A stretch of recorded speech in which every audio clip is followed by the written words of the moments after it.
Have you ever considered that the way you communicate during a medical appointment might actually be undermining the quality of care you receive?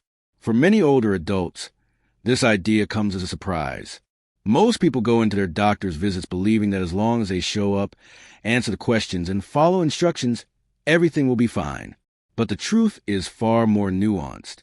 The way you speak, your choice of words, your tone, how clearly you express your concerns, plays a powerful role in shaping your diagnosis, treatment plan, and overall health outcomes. It's not about mastering medical jargon or memorizing your entire health history. It's not even about being loud or demanding.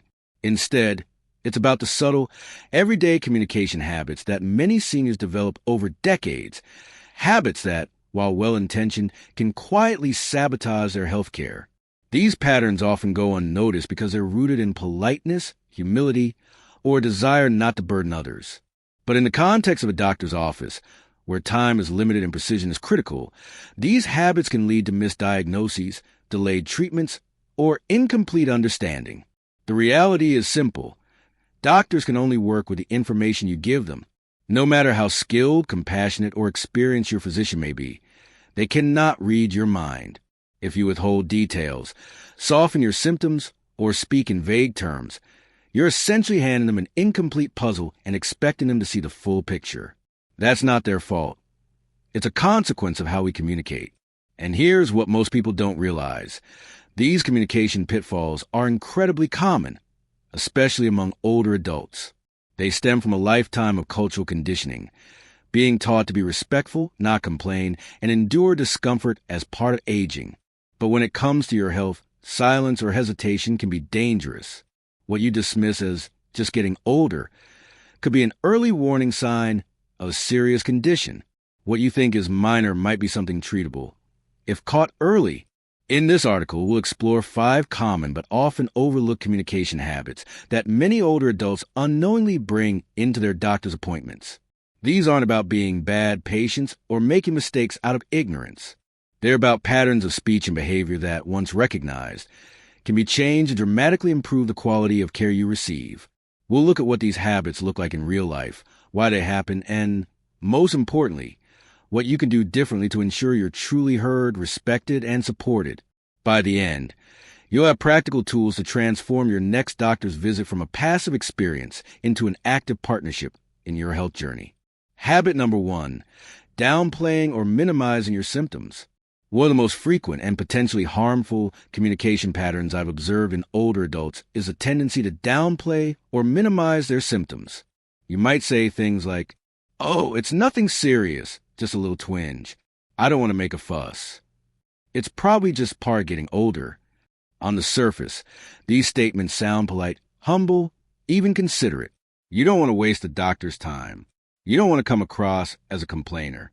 But in the clinical setting, this kind of language can be misleading, even dangerous. When you minimize your symptoms, you're not just being modest. You're withholding vital information. Doctors rely on accurate, honest descriptions to form a clinical picture. If you say, "I've had a little ache in my chest," when in reality you've been experiencing tightness for weeks, you're distorting the severity and duration of the issue. That small distortion can lead to a major oversight. Think of it this way. Every symptom is a clue. The more clues your doctor has, the better they can solve the mystery of what's happening in your body. But if you only hand them half the clues, or worse, if you make them seem less important than they are, the diagnosis becomes guesswork. This habit often comes from a lifetime of resilience. Many older adults were raised to tough it out, to put others' needs before their own, or to avoid being seen as weak or burdensome. These values are admirable in many contexts, but in healthcare, they can backfire. I once spoke with a woman named Helen, who was 78 at the time. She had been feeling a persistent tightness in her chest for several weeks. She didn't think much of it. After all, she was in her late 70s, and wasn't some discomfort just normal? She mentioned it briefly during a routine checkup, almost as an afterthought. But the doctor, sensing something was off, ordered further tests. To Helen's shock, she was diagnosed with a heart condition that required immediate treatment. Later, she told me, "If I hadn't said anything at all, or if I'd brushed it off completely, I might not be here today." Her story is a powerful reminder. What feels minor to you might be a red flag to a trained professional. The solution? Be honest, not dramatic, not emotional, but factual. If you've had pain for 3 weeks, say 3 weeks. If you can't sleep more than a few hours a night, say that. If your symptoms are affecting your ability to walk, cook, or enjoy life, say so. This isn't complaining. It's providing data. And data is what doctors need to help you. You're not asking for sympathy. You're giving your doctor the tools they need to do their job effectively. A good physician will appreciate your honesty and use it to guide your care. Remember, the appointment is your time. Don't waste it by downplaying the very things you came to discuss. Habit number 2, using vague or unclear language. Another common communication trap is speaking in generalities rather than specifics. Phrases like, I just feel off, something's not right, it hurts sometimes, might make sense to you, but they leave your doctor guessing. And in medicine, guessing can be risky. Imagine telling a mechanic, my car doesn't feel right, without knowing what doesn't feel right. Is it the engine, the brakes, the steering? They can't begin to diagnose the problem. The same principle applies in healthcare. Doctors need precision. They need to know when the symptoms started, where it's located, how it feels sharp, dull, burning, throbbing, what makes it better or worse, how often it occurs. Without these details, even the most experienced clinician is working in the dark. Why does this happen? One reason is that we often don't track our symptoms until we're in the exam room. By then, the details blur together. Another reason is habit. In everyday conversation, vague language is sufficient, but medicine requires clarity. Take the case of Robert, an 81-year-old man who told his doctor he was feeling weak lately. That was it. No further details. The doctor asked a few follow-up questions, but Robert couldn't recall whether the weakness was worse in the morning or evening, if it happened after walking, or if he noticed any other changes. Weeks later, after his condition worsened, tests revealed he had anemia, a treatable condition that could have been addressed much earlier if he provided more specific information. The fix? Prepare before your appointment. Keep a symptom journal. Write down when symptoms occur, how long they last, what you were doing when they started, any patterns you notice. For example, instead of saying, I'm tired, say, I feel exhausted every afternoon after lunch, even if I haven't done anything physical. That kind of detail gives your doctor a clear starting point. Think of it as giving your doctor a map instead of a blurry sketch. The clearer the map, the faster they can guide you to the right destination. Habit number 3, not bringing a written list of concerns. Here's a scenario many older adults know all too well. You walk into the doctor's office with a long list of things you want to discuss. But by the time you leave, you realize you only talked about one issue and forgot the rest. This isn't forgetfulness. It's human nature. Once you're in the exam room, the conversation can quickly veer off course. The doctor focuses on one problem. Time slips away, and suddenly the appointment is over. The solution? Bring a written list. This simple step can transform your visit. Write down every concern, big or small, before you go. Number them in order of importance. When you arrive, hand the list to your doctor or keep it in front of you.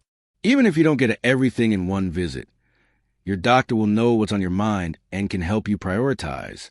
I remember my friend Margaret, who went in to discuss her blood pressure medication. She'd also been having trouble sleeping and occasional dizziness, but never mentioned them. Weeks later, the dizziness got worse, and it turned out to be related to her blood pressure. If she'd brought up earlier, the doctor could have adjusted her treatment sooner. A written list is like a shopping list for your health. Without it, you'll likely leave the store missing something important. With it, you ensure nothing gets overlooked. Habit number 4, assuming the doctor remembers everything about you. Many older adults assume that because they've been seeing the same doctor for years, the physician remembers every detail of their medical history. But the truth is, doctors see dozens of patients a day. They may remember the broad strokes, but not every lab result, medication change, or new symptom. I once met a man named Walter who went to his regular doctor with joint pain. He assumed the doctor remembered his history of gout and didn't mention he'd recently started a new blood pressure medication. That medication, it turned out, was contributing to his symptoms. Because he didn't bring it up, it took weeks of unnecessary tests to figure it out. Medical records help, but they're not perfect. They don't capture everything you've experienced since your last visit. And doctors often don't have time to review every page of your file before you walk in, so don't assume they know. At the start of every appointment, give a quick update. New medications, supplements, lifestyle changes, or symptoms, even if they seem unrelated. Say, since my last visit, I started this new pill and noticed these changes. That simple sentence can save time, prevent errors, and improve your care.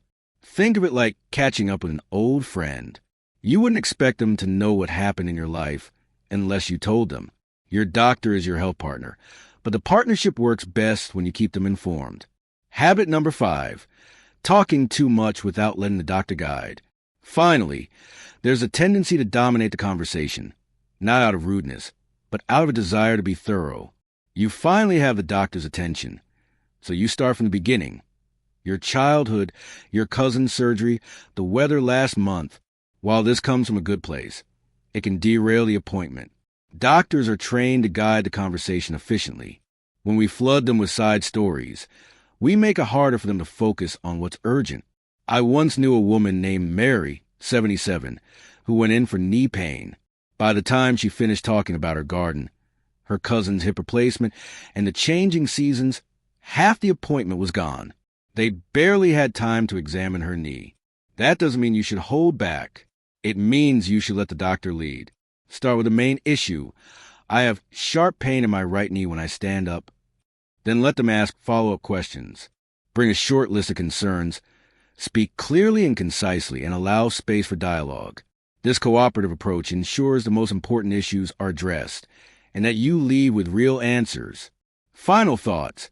Your voice is your most powerful tool. The way you speak at the doctor's office shapes your care more than you realize. Words can build understanding or create confusion. As we age, each visit matters more. That's why learning to communicate with clarity, honesty, and mutual respect is so important. You're not just a patient. You're a partner in your health. Your voice is the bridge between what you feel and what your doctor can help with. Make that bridge strong, clear, and direct. Prepare your concerns. Be specific. Update your doctor. Let them guide the conversation. And never underestimate the power of speaking up. Not to complain, but to be seen, heard, and cared for. When you leave an appointment feeling understood, it brings peace of mind that lasts far beyond that single visit. You walk out not just with instructions, but with trust, clarity, and hope. So the next time you sit across from your doctor, remember your words matter. Use them wisely, and you'll be taking one of the most important steps toward better health.